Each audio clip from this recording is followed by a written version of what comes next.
BSc Main Physics, Paper 2, Statistical Physics, Research Methodology and Disaster Management, Paper 2, Semester 5. And this is class number 23. Discussion and references in a research report. Discussion and references in a research report.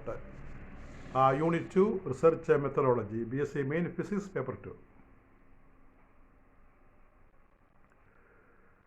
Conclusion of a research report. Today we discuss the conclusion of a research report. അപ്പോൾ നമ്മൾ ഈ research റിപ്പോർട്ടിൻ്റെ main text പോലുള്ള കാര്യങ്ങൾ, അതിൻ്റെ preliminary pages, main text പോലുള്ള കാര്യങ്ങൾ discuss ചെയ്തുകൊണ്ടിരിക്കുകയാണ്. അപ്പോൾ ഇതിൻ്റെ അടുത്ത പാർട്ടായിട്ട് വരുന്നത് ഒരു റിസർച്ച് പേപ്പറിലെ ഡിസർട്ടേഷനിലെ കൺക്ലൂഷൻ എന്താണെന്നുള്ളതാണ്. Conclusion of a research report. ഈ കൺക്ലൂഷൻ അവസാനം നമ്മളിതിൻ്റെ ഒരു സംക്ഷിപ്തം കൊടുക്കും. അത് എന്താണ് എന്ന് പറയുന്നതാണ് ഇന്നത്തെ class. Conclusion of a research report. Conclusion is the very last part of your thesis or dissertation. The main purposes are to clearly state the answer to the main research question. Next is summarize and reflect on the research. അതായത് ഒരു കൺക്ലൂഷനിൽ വരുന്ന കാര്യങ്ങൾ അത് ഈ നമ്മുടെ ഡിസർട്ടേഷൻ്റെ, തിസിസിൻ്റെ, റിപ്പോർട്ടിൻ്റെ അവസാനത്തെ ഭാഗമാണ്. അതിൻ്റെ മെയിൻ പർപ്പസ് എന്താണെന്ന് ചോദിച്ചാൽ clearly state the answer to the main research question. നമ്മൾ എന്താണ് റിസർച്ച് പ്രോബ്ലം നമ്മൾ ചെയ്തത്, അതിൻ്റെ ഒരു കൃത്യമായ ഉത്തരം അതിനകത്ത് പറയണം. നമ്മളൊരു സമ്മറൈസ് ആൻഡ് റിഫ്ലക്റ്റ് ചെയ്യുക റിസർച്ച്, അതൊന്ന് ചുരുക്കി പറയണം. അതുപോലെ തന്നെ അതിൻ്റെ ഐഡിയ അതിനകത്തൊരു പ്രതിഫലിക്കുന്ന രീതിയിൽ വരണം. അത് വായിച്ചു കഴിഞ്ഞാൽ അതിനെക്കുറിച്ച് ചിന്തിക്കാനായിട്ട് മറ്റുള്ളവർക്ക് സാധിക്കണം. അങ്ങനെ ആയിരിക്കണം കൺക്ലൂഷൻ. അതേപോലെ തന്നെ കൺക്ലൂഷൻ്റെ മറ്റ് ക്യാരക്ടറിസ്റ്റിക്സ് ഇതാണ്: make recommendations for future work on the topic, show what knowledge you have contributed. അപ്പോൾ ഈ കൺക്ലൂഷൻ നമ്മൾ പറയുന്നത് നമ്മുടെ വർക്ക് കൊണ്ട് എന്തെല്ലാം കാര്യങ്ങളാണ് നമ്മൾ ഉദ്ദേശിക്കുന്നത്. Make recommendations for future work on the topic. അപ്പോൾ ഇത് വായിക്കുമ്പോൾ, നമ്മുടെ പേപ്പർ വായിക്കുമ്പോൾ, കൺക്ലൂഷൻ വായിക്കുമ്പോൾ മറ്റുള്ളവർക്ക് ഈ ഫ്യൂച്ചർ വർക്ക് ചെയ്യാനായിട്ട് ഒരു പ്രേരണ കൊടുക്കണം. Show what new knowledge you have contributed. നമ്മുടെ സംഭാവന എന്താണ് ഈ വിഷയത്തിൽ, നമ്മുടെ വിഷയത്തിൽ പുതിയ അറിവുകൾ എന്തൊക്കെയാണ്, അതിനെപ്പറ്റി നമ്മൾ ഒരു ഐഡിയ കൊടുക്കണം. നമ്മുടെ കോൺട്രിബ്യൂഷൻ എന്താണ്, അതിനെപ്പറ്റിയും പറയണം കൺക്ലൂഷൻ ചാപ്റ്ററിൽ. The conclusion should be concise and engaging. വളരെ ചുരുക്കി കുറച്ച് വാക്കുകളിൽ കൂടുതൽ വിവരങ്ങൾ കൊടുക്കുന്ന രീതിയിൽ കൺസൈസ് ആയിരിക്കണം, എൻഗേജിങ് ആയിരിക്കണം. വായിക്കുന്നവർക്ക് അതിനകത്ത് താല്പര്യം ഉണ്ടാകണം. Aim to leave the reader with a clear understanding of the main discovery or argument that your research has advanced. Aim to leave the reader with a clear understanding of the main discovery or argument that your research has advanced.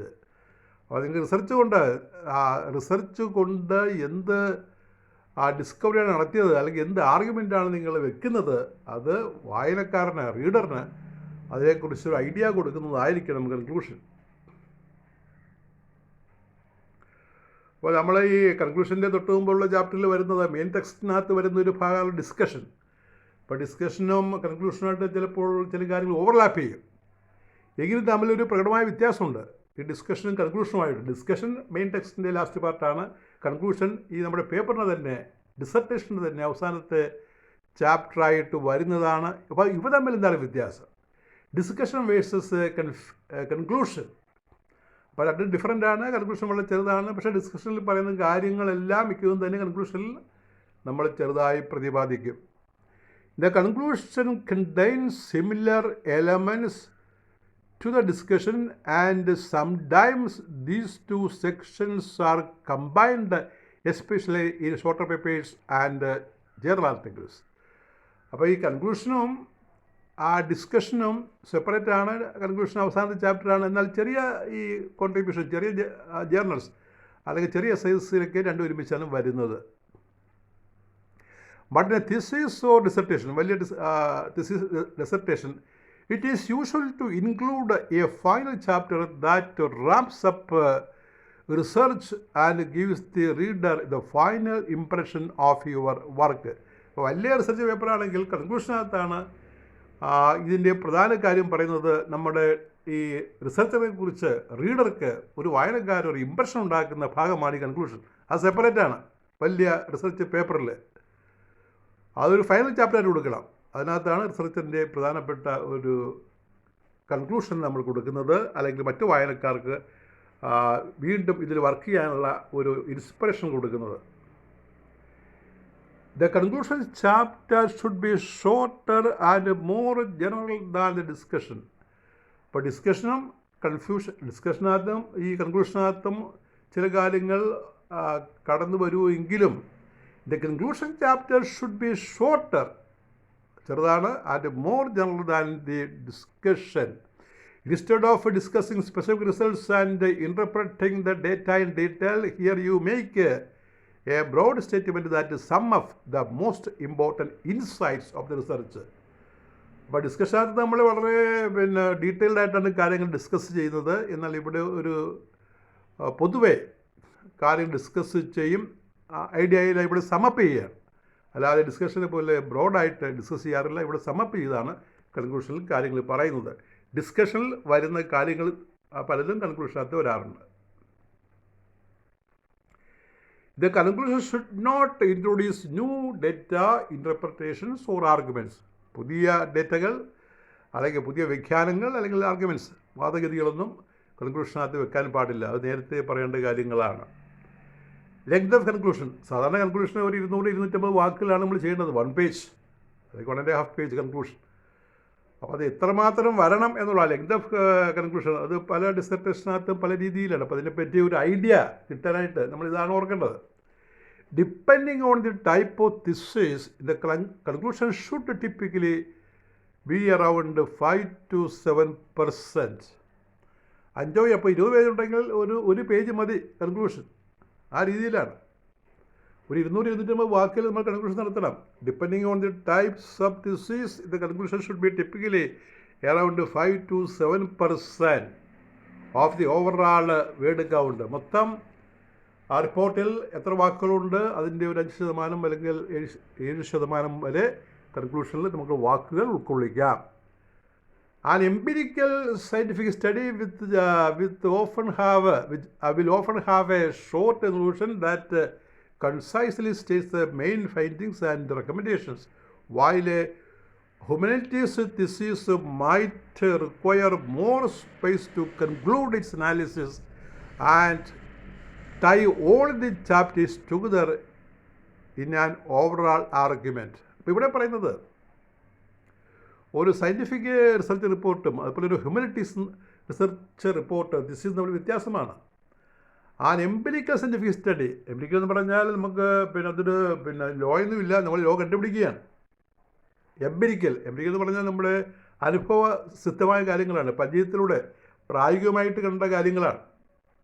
Theory ഒരു well established theory കാണത്തില്ല, നമ്മൾ experience ചെയ്യുന്ന കാര്യങ്ങളാണ് ഈ എംപിരിക്കലായിട്ടുള്ള കാര്യങ്ങളെന്ന് പറയുന്നത്.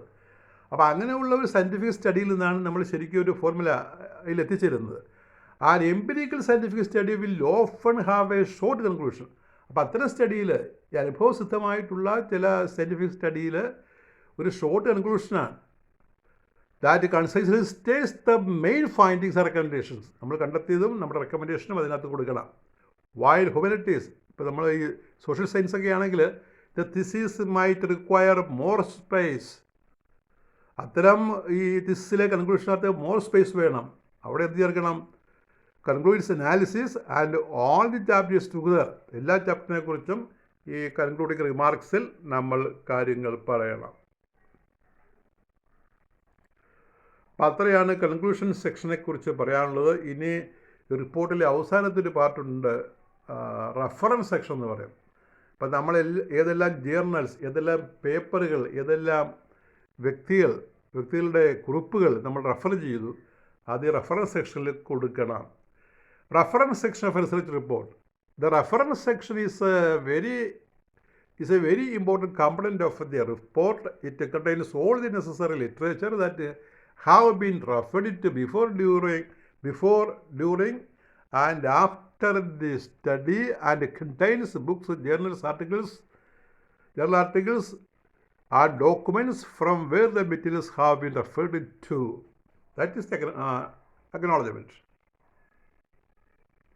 Reference section. The reference section is a very important component of the report. Reportൻ്റെ ഒരു component ആണ് reference section. It contains all the necessary literature that you have been referred. നമ്മൾ വായിച്ചിട്ടുള്ള എല്ലാ പേപ്പറുകളും, നമ്മൾ സ്വീകരിച്ചിട്ടുള്ള എല്ലാ പേപ്പറുകളും അതിനകത്ത് മെൻഷൻ ചെയ്യണം. കാരണം മറ്റ് റിസർച്ചേഴ്സിന് പ്രയോജനപ്പെടും. നമ്മൾ ഈ റിസർച്ച് തുടങ്ങുന്ന മുമ്പ്, അതിന് ശേഷം, അല്ലെങ്കിൽ ഇത് നടത്തിക്കൊണ്ടിരുന്നപ്പോൾ നമ്മൾ വായിച്ച എല്ലാ ജേർണൽസും ഇൻക്ലൂഡ് ചെയ്യണം, മെൻഷൻ ചെയ്യണം. അപ്പോൾ അതിനകത്ത് എന്തൊക്കെ വരും? ബുക്സ് വരും, ജേർണൽ ആർട്ടിക്കിൾസ് വരും, ഡോക്യുമെൻറ്റ്സ് ഒക്കെ വരും. അപ്പോൾ ഡോക്യുമെൻറ്റ്സ്, ബുക്സ്, ജേർണൽ ആർട്ടിക്കിൾസ് എല്ലാം ഈ റെഫറൻസ് സെക്ഷനിൽ നമ്മൾ ഇൻക്ലൂഡ് ചെയ്യണം, നമ്മൾ ഇതെല്ലാം വായിച്ചു എന്നുള്ളത്.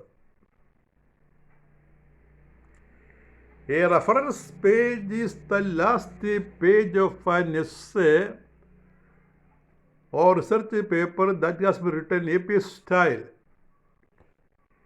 APA എന്ന് പറഞ്ഞാൽ അമേരിക്കൻ സൈക്കോളജിക്കൽ അസോസിയേഷൻ, അവർക്കൊരു സ്റ്റൈലുണ്ട്, ഒരു യുണീക്ക് സ്റ്റൈൽ, ഒരു അതുല്യമായൊരു സ്റ്റൈലുണ്ട്. ആ സ്റ്റൈൽ വേണം എഴുതാനായിട്ട്. അപ്പോൾ APA സ്റ്റൈലാണ് മിക്കവാറും എല്ലാ ഡിസർട്ടേഷൻ്റെയും റെഫറൻസ് പേജ് വരുന്നത്.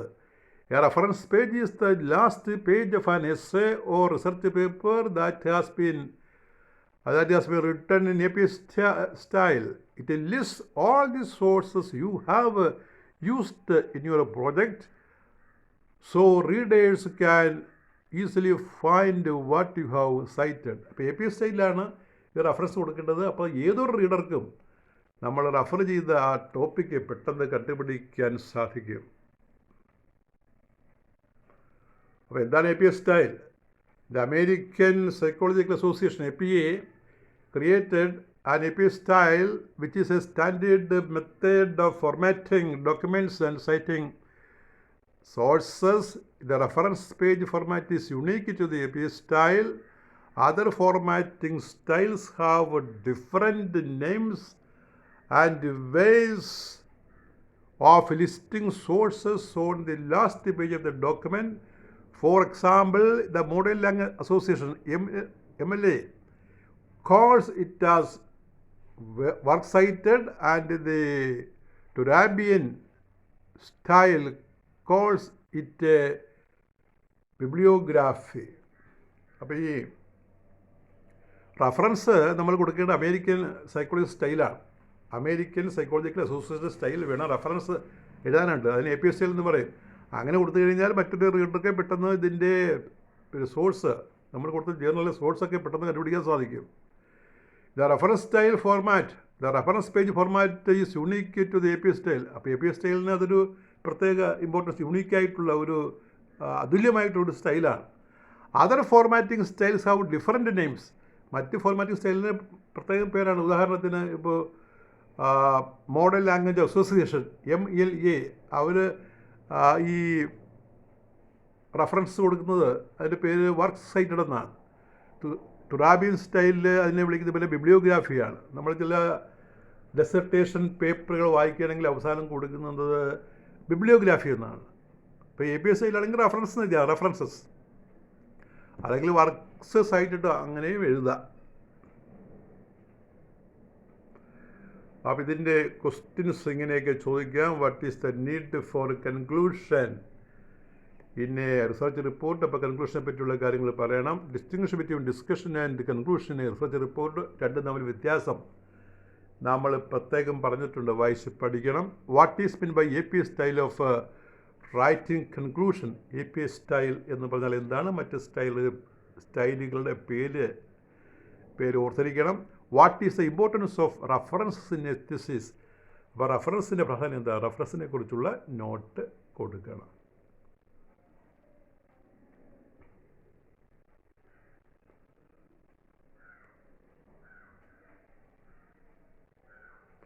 മൂന്നാമത്തെ ക്വസ്റ്റ്യൻ ഇങ്ങനെ വായിക്കുക. What is mean by APA style of writing reference? Conclusion അല്ല, APA style of writing references എന്നാക്കുക. APA style of writing references എന്നായിക്കൂടെ, കൺക്ലൂഷൻ വേണ്ട, references. That is all with your 23rd lecture on research methodology. Thank you very much.